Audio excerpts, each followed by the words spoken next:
fellow peers, Sofia Static here, and welcome back to another installment of Closeted Anime Geek. This is my 7th video on Netflix's adaptation of Komi Can't Communicate.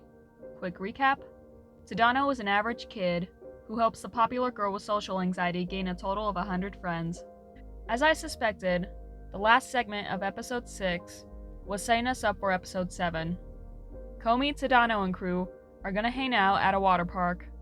The initial group includes Najimi and Nagari, but Ren invites herself and her more popular friends. In one of my earlier episodes, I made a theory that Ren would be the I won't hesitate friend. That was on full display when she told her friends not to be too rowdy around Komi, implying that she told them about Komi's anxiety.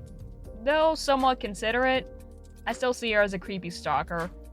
Noticing that Komi only brought her school bathing suit, Ren decides to help her buy a new one. Supposedly, it's so Ren's friends won't mock Komi for being dorky, but in all honesty, Ren would kill to see Komi in a nicer bathing suit. Once everyone's in their swimwear, it's time to hit the water attractions. While members of the group fight over who gets to go down the water slide in a 2-person raft, Tadano and Komi naturally go together. Komi absolutely enjoys the water slide and wants to go again and again and again. But all's fun and games until Komi gets hurt. It's just a scrape, but because she has a band-aid, she's not allowed in the pool. And Najimi suggests that they all leave the park, but Komi wants to stay longer. She decides to sit back and let the others have fun.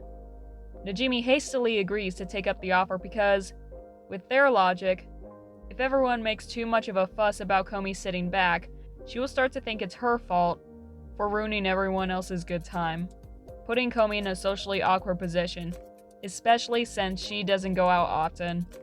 I get the logic, but I personally would not have left her alone. But luckily my boy Tadano goes back for her. This was a nice separate togetherness type of episode. What I mean by that is, they all went there together, but they didn't have to be joined at the hip the whole time. It also demonstrates the logistics of their empathy for Komi. Most of it has good intentions, but they have their flaws. This was the ultimate main duo episode in my opinion. The last time I felt this consistent intensity of Tadano and Komi's friendship was probably episode 1. Tadano was really good at talking to Komi and reassuring her that everything will be okay, finding alternatives as to how she can still have fun at the park. There's a few other water park shenanigans, but I focused on the ones that progress the plot the most. There's also a nice segment where Komi and her dad interact while Komi tries to go out by herself. I gotta say, Komi got her mom's looks, but her dad's silence.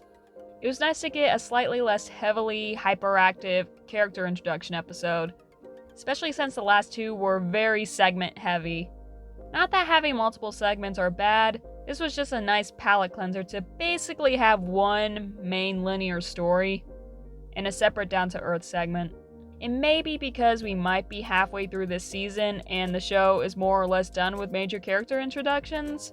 There's now more room for character interactions in progress.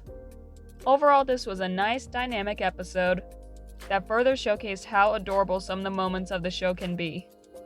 This episode shows that all considerations, no matter how small, have their consequences, especially the more active considerations. It can lead to deeply meaningful moments. Thank you for watching. If you enjoyed this, be sure to like and subscribe. How do you feel about the structure of the show's individual episodes? Should it just focus on one linear plotline per episode, or multiple segments that contribute to the overarching story? Do you think the episode structure should be more consistent, or is the variance of structure just fine? Let me know in the comments down below.